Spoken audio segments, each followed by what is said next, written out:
بسم اللہ الرحمن الرحیم، السلام علیکم۔ مارکہ حق کے بعد پاکستانی طیاروں کے آرڈر جو ہیں وہ بہت زیادہ ملنے شروع ہو گئے ہیں اور 6 ماہ کے اندر اندر ہم آئی ایم ایف کو خیر بات کہہ سکتے ہیں۔ یہ ایک طرح سے خوشخبری ہے اور یہ خوشخبری وزیر دفاع جناب خواجہ آصف صاحب دے رہے ہیں، کوئی عام آدمی نہیں دے رہا۔ تو یہ بات انہوں نے کیوں کہی؟ یہ بات انہوں نے ظاہر ہے کہ فیکٹس کی بنیاد کے اوپر کہی۔ کچھ ہماری بھی معلومات ہیں کہ $10 ارب کے کچھ غیر ملکی دفاعی معاہدے ہو رہے ہیں بہت سے ممالک، ایون اب لاسٹلی بنگلہ دیش جو ہے وہ بھی انٹرسٹڈ ہے پاکستان کے JF-17 جو تھنڈر ہیں ان میں۔ ابھی تھوڑے دن پہلے فیلڈ مارشل صاحب جو ہیں وہ لیبیا بھی گئے ہوئے تھے، وہاں پر بھی اسی طرح کے معاملات ہوئے۔ اور بھی کئی ممالک ہیں جو پاکستان کے طیاروں میں دلچسپی رکھتے ہیں۔ پاکستان بیسیکلی جو سعودی عرب کے ساتھ بھی ہمارا معاہدہ ہوا تھا اس میں بھی دفاعی پروڈکشن والا جو ٹیکنالوجی، دفاعی پروڈکشن، اس میں بھی اس کا ذکر تھا۔ تو پاکستان جو ہے وہ کچھ عرصہ پہلے سے کئی ممالک تھے ان کو ذرا جو لائٹ قسم کی مشینری ہوتی ہے یا جو ہلکے پھلکے ہتھیار ہوتے ہیں ان کا یعنی وہ فروخت کیا کرتا تھا۔ اب بڑے پیمانے کے اوپر یہ والی بات چل رہی ہے اور یہ سب کچھ جو ہے وہ پاکستان کے، یہ وزیر دفاع نے بھی بات کی ہی کہ پاکستان کے ہتھیار جنگ کے دوران مئی میں جو ٹیسٹ ہو گئے انہوں نے ایک دھاک بٹھائی اور سند مل گئی دنیا کو کہ یہ ہتھیار جو ہیں یہ کارآمد ہیں اور ان کے ذریعے آپ دنیا کے جدید ترین طیاروں کو شکست دے سکتے ہیں جو بہت مہنگے ہیں، کاسٹلی ہیں۔ تو اس پر ہم ذرا گفتگو کریں گے اور کہ یہ بھی دیکھیں گے کہ کیا پاکستان کے اندر جو ہے وہ اب کوئی نئی صنعت پاکستان کے زر مبادلہ یا پاکستان کا جو خزانہ ہے یا پاکستان کی جو تجارت ہے اس میں کوئی اضافہ ہونے جا رہا ہے۔ اس کے علاوہ جو سیاسی حوالے سے خبریں گرم ہیں، کل DGA-SPR کی پریس کانفرنس ہوئی تھی اور اس میں جس طرح سے جو باتیں ہوئیں، جو خدشات کا اظہار ہوا، جو خیالات کا اظہار ہوا، اس کے بعد جو ہے وہ پاکستان تحریک انصاف کی طرف سے بھی کچھ نہ کچھ، ایون کہ سہیل افریدی صاحب نے بھی کچھ نہ کچھ جواب دیا ہے۔ رانا ثناء اللہ صاحب کی جو سٹیٹمنٹ ہے تازہ ترین، وہ اسی سلسلے کی ایک کڑی ہے۔ ان کا کہنا ہے کہ اگر پاکستان تحریک انصاف کی ریاست سے ٹکراؤ کی پالیسی جاری رہی تو ان کی پارٹی اور پختونخوا حکومت کو نقصان ہو سکتا ہے۔ تو یہ ایک سوچنے والی بات ہے کہ وہ جو بات کہہ رہے ہیں اس میں کتنی گہرائی ہے اور اس کا پس منظر کیا ہے اور پیش منظر کیا ہے، یہ بات انہوں نے کیوں کہی ہے اور کیا پاکستان تحریک انصاف جو ہے وہ اپنا سیاسی قبلہ درست کرنے کے موڈ میں ہے یا نہیں ہے۔ کیونکہ سہیل افریدی صاحب تو خیر کچھ اور باتیں کر رہے تھے، کل شفیع جان صاحب نے بھی بڑی مالک صاحب کے پروگرام میں ان سے وہ پوچھتے رہے کہ آپ کے خیال میں TTP دہشت گرد تنظیم ہے، تو وہ دو ٹوک الفاظ میں یہ کہنے سے کتراتے رہے، انہوں نے یہ بات نہیں کی اور نہ انہوں نے یہ والی بات تسلیم کی۔ تو پاکستان تحریک انصاف کی سیاست کس طرف کو جائے گی، یہ ایک اہم سوال ہے۔ اس کے علاوہ آج پنجاب میں گورنمنٹ جو وزیر اعلیٰ پنجاب ہیں ان کی طرف سے ایک بڑا انقلابی اقدام اٹھایا گیا۔ 25,000 کمیونٹی انسپیکٹرز جو ہیں وہ 50,000 روپے فی کس ان کی تنخواہ ہے اور وہ بھرتی اس کام کے لیے کیے گئے ہیں کہ وہ گاؤں گاؤں، گلی گلی Team news and how far away are you from that all-important strongest 11? We're going to have, it's a good setup for the players to, showcase their skills. So we're going to change a bit in the upcoming games as well. But for this game, we got 7 batters, including 3 all-rounders and 4 specialist bowlers. Salman, team news for you. You have left a few players behind, haven't you? Yeah, they're obviously outstanding players. They are there. They will be back very soon. But yeah, Shadab Khan is coming back, and we still have like 8 batting options and like 5, 6, 7 bowling options now because of Shadab Khan is coming back. But yeah, it's a very balanced side for us. How about the excitement? Are there nerves now that we're so close to this T20 World Cup? Well, it's really hard to say that like right now because a month ago.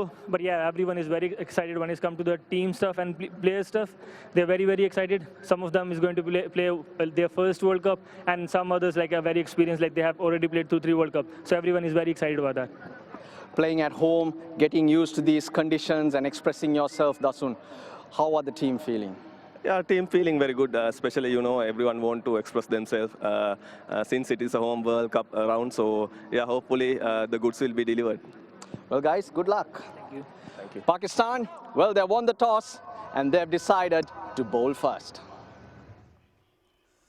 Pakistan اور سری لنکا کے درمیان 3 T20 matches کی series کا پہلا match Dambulla میں کھیلا جا رہا ہے. پاکستان کے کپتان نے ٹاس جیت کر پہلے فیلڈنگ کرنے کا فیصلہ کیا ہے. پاکستان اور سری لنکا کے درمیان دمبولا میں ہونے والے پہلے T20 میچ کے لیے پاکستان نے ٹاس جیت کر فیلڈنگ کا فیصلہ کیا ہے. سری لنکا کو بیٹنگ کرنے کی دعوت دی ہے. میچ شام 6:30 بجے شروع ہوگا. P T V sports HD پر براہ راست دکھایا جا رہا ہے.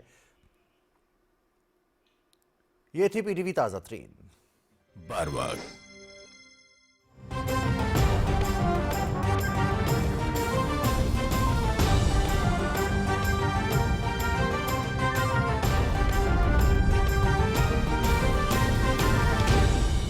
درست ہر وقت بار وقت. اگر ہوتی تو اس کی وہ حالت نہ ہوتی, وہ لیم ڈک نہ بنا ہوتا جس وقت پاکستان جو ہے اس نے سٹرائک بیک کیا تھا. فرض کیجئے آج بھی اگر وہ یہ کوشش شروع کرے تو اس کو 10 سال چاہیے اس سطح تک پہنچنے پہ جس سطح کی اس کو آپ کہہ لیجئے کہ مار پڑی ہے. تو 10 سال کا ٹائم پیریڈ موجود ہے. تو اس 10 سال کے اندر اگر بھارت کوئی جارحیت کی کوشش کرتا ہے تو اسے یہ سوچنا ہوگا کہ کیا وہ دوبارہ وہ مار کھانے کی پوزیشن میں ہے, کیا وہ پولیٹیکلی اور انٹرنیشنلی جو آپ جسے سمجھتے ہیں کہ جس کو آپ سفارتی محاذ بھی کہہ سکتے ہیں ایک طرح سے, کیا وہ گلوبلی اپنی رسپیکٹ کو قائم رکھ پائے گا اگر دوبارہ اس کے ساتھ وہی سلوک کیا گیا جو کہ آپ نے مئی میں کیا تھا. تو اس لیے جو وزیر دفاع یہ حق بجانب ہے یہ کہنے پہ کہ بھارت نے اگر کوئی ایسی حرکت کی, کوشش خواہش تو یقیناً ہوگی. آپ دیکھیں نا جس کو مار پڑی ہو اور جس کی اتنی سبکی ہوئی ہو کہ انٹرنیشنلی اس کا مذاق بنایا جا رہا ہو, جو ڈونلڈ ٹرمپ صاحب نے جس تعداد میں دنیا کو وہ یاد کرایا, اب تو وہ بچے کو, پوری دنیا کے بچوں, ہم پہلے کہتے تھے نا پاکستان کے بچے کو یاد ہے, پوری دنیا کے بچے کو یاد ہو چکا ہے کہ پاکستان نے بھارت کے ساتھ کیا کیا. تو اس سچویشن میں کیا وہ دوبارہ سے یہ سبکی, یہ جسے کہہ لیں کہ جو بے عزتی برداشت کرنے کی پوزیشن میں ہے, یہ سوچنا بہت ضروری ہوگا بھارت کے لیے. کیونکہ ابھی باہر طور بھارت کچھ بھی کر لے, یہ بھی کر لے کہ کوئی ان کو پراپرلی آ کر یہ سارا کچھ جو ہے وہ جسے کہتے ہیں نا تشتری میں رکھ کے ان کے سامنے رکھے, تب بھی ان کو کئی سال چاہیے اس کو پریکٹس میں لا کے اس ملٹی ڈومین آپریشن وہ اصل میں بارڈر لیول چیک کرنے کی ذرا تھوڑا ملٹی ڈومین ایکسرسائزز ان کی طرف سے جاری ہیں, تو وہ شاید تاثر یہ اس وجہ سے بن رہا ہے کہ وہ جو ڈومینز ہیں وہ انہوں نے خود شاید کوئی جنریٹ کی ہوں جس کو ملٹی ڈومین کہہ رہے ہیں. کیونکہ جو کوگنیٹو ایریاز ہیں یا آپ کے یہ جو اب نئی جو ٹیکنالوجی ہے جس کے اندر آپ جس طرح بھی آپ بات کر رہے تھے جے ایف تھنڈر کی, فرض کیجئے جے ایف تھنڈر میں اگر فرض کیجئے جو اس کا ایک میجر ایویونکس کا جو ایریا ہے اس کے اندر ایک بڑی اسپیشلٹی ہوتی ہے کہ آپ کے ہیلمٹ کے اندر ان بلٹ ہوتی ہے آپ کی اسکرین. اب فرض کیجئے کہ کوئی آپ کو یہ ہیلمٹ دے بھی دے تب آپ کو اس کی ایک ٹریننگ چاہیے. تو اسی طرح سے اگر فرض کیجئے کہ جس ٹیکنالوجی کی میں آپ سے بات کر رہا ہوں, یہ جو پاکستان نے جس ٹیکنالوجی کا ڈسپلے کیا ہے یا اس کو سکسیسفلی ایگزیکیوٹ کیا ہے, اس کو سکسیسفلی ایگزیکیوٹ کرنے کے لیے اگر وہ ان پریکٹس بھی آئے تو ان کو کئی سال چاہیے. تو اس لیے یہ بھارت کے لیے ابھی اتنا آسان نہیں ہے. وہ یقیناً اس کے لیے بڑا مشکل ہے یہ سب برداشت کرنا, لیکن شکست جو ہوتی ہے وہ مشکل سے ہی برداشت کرنی پڑتی ہوتی ہے. اور بردباری اور عقل یہ ہوتی ہے کہ آپ اس کے اندر کچھ وقت اپنے آپ کو ری گین کر کے آپ اس سٹرینتھ تک آئیں جس سٹرینتھ پہ آنے کے بعد آپ یہ طے کر سکتے ہیں. یہ دیکھیں نا آپ کے ہاں جوائنٹ فورسز کی بات ہو گئی, آپ کے چیف آف ڈیفنس فورس آ گئے, یہ ایک طرح کی آپ کی ملٹری کی اپ گریڈیشن تھی. جو دنیا کی بڑی افواج ہیں, جو 5-6 افواج ہیں, آپ ان کے ساتھ کمپٹیشن میں آ گئے. تو ابھی انڈیا تو بہت پیچھے رہ گیا. انڈیا کی جو عسکری طاقت ہے وہ اس ڈومین میں ابھی انٹر بھی نہیں ہوئی جس کو آپ نے ایگزیکیوٹ کر کے دکھایا. سو الٹیمیٹلی یہ انڈیا اتنی آسانی سے, کیونکہ وہاں بھی ڈیفنس اینالسٹ بیٹھے ہوئے ہیں, وہ ایسے ہی نہیں مطلب بات کرے, وہ نہ بھی فرض کرے وہ کچھ بھی کہتے ہیں. جو آپ کے انٹرنیشنلی دیکھیں نا, یو ایس اگر کوئی بات کہہ رہا ہوتا ہے تو اس کو پتا ہوتا ہے کہ ہم نے کیا کیا اور انڈیا کے ساتھ کیا ہوا. اسی کی بنیاد پہ ان کے امریکی صدر وہ اتنی تواتر سے وہ بات کہہ رہے ہیں, چاہے انہوں نے اسلحہ بیچنے کے لیے کہہ رہے ہوں, چاہے اس کو بھارت کو جو ہے وہ جسے کہہ لیجئے کہ اپنی ٹرمز پہ لانے کے لیے کہہ رہے ہوں, چاہے وہ بھارت کو نیچا دکھا کے وہ جو فریٹ کے معاملات جو بھی کرنا ہو, یہ ان کے مقاصد ان کے ساتھ ہیں. لیکن جو جو ایگزسٹ کرتا ہے, یعنی جو ریالٹی ایگزسٹ کرتی ہے, اس سے فرار ممکن نہیں ہے. سو بھارت کے پاس پہلی بات تو یہ ہے کہ یہ ابھی کوئی پوزیشن, اگر کوئی ٹریڈیشنل وار کے لیے جو ٹریڈیشنل طریقہ تھا آپ کا بحری بری اور جو فضائی معاملہ ہے, فضا کے اندر تو وہ بالکل جسے کہتے ہیں نا سوچیں گے بھی نہیں, لیکن یہ ان دونوں کے اندر بھی اگر وہ کوشش کریں گے تو ان کے لیے خاصی مشکل ہوگی. کیوں؟ اس لیے کہ اب جو آپ کی سرحدی حدود ہے وہاں پہ ڈرون ٹیکنالوجی, سیٹلائٹ ڈریون ڈرون ٹیکنالوجی, پھر اس کا آپ کا پورا یہ جو ڈیفنس فورس ایک جسے کہہ لیں چھتری کے نیچے آ جانے کے بعد جو آپ کا جو جسے کہہ لیجئے کہ جو آپ کا ڈائریکٹ آپریشن ہے بالکل اسی ہیلمٹ کی طرح کہ آپ کا جو فائٹر پائلٹ ہے یا ڈرون کی سکرین کے ذریعے آپ جو آپ کی پوری افواج پاکستان ہے وہ تمام آپریشنز کر سکتی ہیں جو وہ انڈیویجولی کیا کرتی تھی, اور ایک دوسرے کے ساتھ ان جسے کہہ لیجئے کہ سنک ہو کے کر سکتی ہیں. تو وہ جو سٹرینتھ ہے وہ بہت بڑھ جاتی ہے آپ کی, تو آپ کے مسلز بہت سٹرونگ ہو جاتے ہیں. تو اس لیے یہ اتنا آسان نہیں ہے بھارت کے لیے. جو وزیر دفاع کہہ رہے ہیں وہ اسی بنیاد پر کہہ رہے ہیں کہ بھارت کچھ بھی کر لے, بھارت جتنی مرضی خواہش کر لے اور کوئی اس کا ساتھ کیوں نہ دے دے, یو ایس بھی دے رہا ہو, اور یو ایس ایس آر آپ رشیا کی بات کر لیں وہ دے رہے ہو, کوئی بھی دے رہا ہو, لیکن اس کے لیے بھی ایک وقت درکار ہے. سو اس لیے یہ اتنا آسان نہیں ہوگا. ٹھیک ہو گیا. خالد قیوم صاحب, بات یہ ہے کہ کل D G S P R نے بھی جو گفتگو کی تھی کہ بیسیکلی وہ اس طرح سے تو بھارت جو ہے وہ پاکستان کو, میرا خیال ہے کہ بہت سے تجزیہ نگار بھی کہتے ہیں کہ براہ راست جنگ والا سین شاید اب بڑا زیادہ مشکل ہے ان کے لیے, جس طرح نشاط صاحب نے بات کی. پراکسیز کے ذریعے وہ کر رہے ہیں یہ سارا کچھ, اور پراکسیز کا کل ذکر بھی بڑا کھل کے ہوا, بہت ایک طویل پریس کانفرنس بھی ہوئی, اور اس میں انہوں نے کہا یہ پھر مل کے آ جائیں, بھارت کے ساتھ مل کے آ جائیں, پھر اوپر سے آئیں, آگے سے آئیں, پیچھے سے آئیں, جس طرح ان کا دل کرتا ہے. تو پراکسیز کے لیے بھی پاکستان جو ہے وہ آپ کو لگتا ہے کہ کچھ جلدی قابو پا لے گا جو بھی سچویشن چل رہی ہے, حالانکہ پولیٹیکل سپورٹ کا بھی کل ذکر ہوا تھا ان کا, کیا کہتے ہیں؟ دیکھیے, ایک تو پریس کانفرنس میں جو واضح طور پر جو بات کی گئی وہ یہی تھی جس کا آپ نے کچھ اپنے انٹرو میں بھی ذکر فرمایا کہ جو خیبر پختونخوا ہے وہاں پر اس صوبے کے اندر جو دہشت گردی کے واقعات ہیں, اور یہ واقعات جو ہیں وہ اتنے زیادہ تیز رفتاری کے ساتھ کیوں ہوئے ہیں, اور سب سے زیادہ کیوں ہوئے ہیں. ٹوٹل 5397 جو واقعات ہوئے ہیں پورے ملک کے اندر, ان میں 3811 واقعات جو ہیں وہ صرف کے پی کے اندر ہوئے ہیں. اور کے پی کے اندر یہ جو واقعات ہو رہے ہیں جس طرف آپ نے اشارہ کیا ہے, یہ فتنۃ الخوارج اور فتنۃ الہندوستان کے جو دہشت گرد ہیں جن کی سرپرستی جو ہے وہ نہ صرف بھارت کر رہا ہے بلکہ مشترکہ طور پر بھارت اور افغانستان کی جو حکومت ہے, رجیم ہے اس وقت, وہ مشترکہ طور پر ان کی سرپرستی کر رہی ہے. اور ان خوارج کی تعداد جو ہے وہ بھی, ان تنظیموں کی تعداد جو ہے وہ بھی 1 درجن سے زائد ہے, اور 20 کے قریب دہشت گرد تنظیمیں ہیں جن کو بھارت جو ہے اور افغانستان دونوں حکومتیں جو ہیں وہ جو ہے وہ سپانسر کر رہی ہیں, اور دونوں کی پراکسی جو ہیں وہ پاکستان کے اندر دہشت گردی کر رہی ہے. صحیح.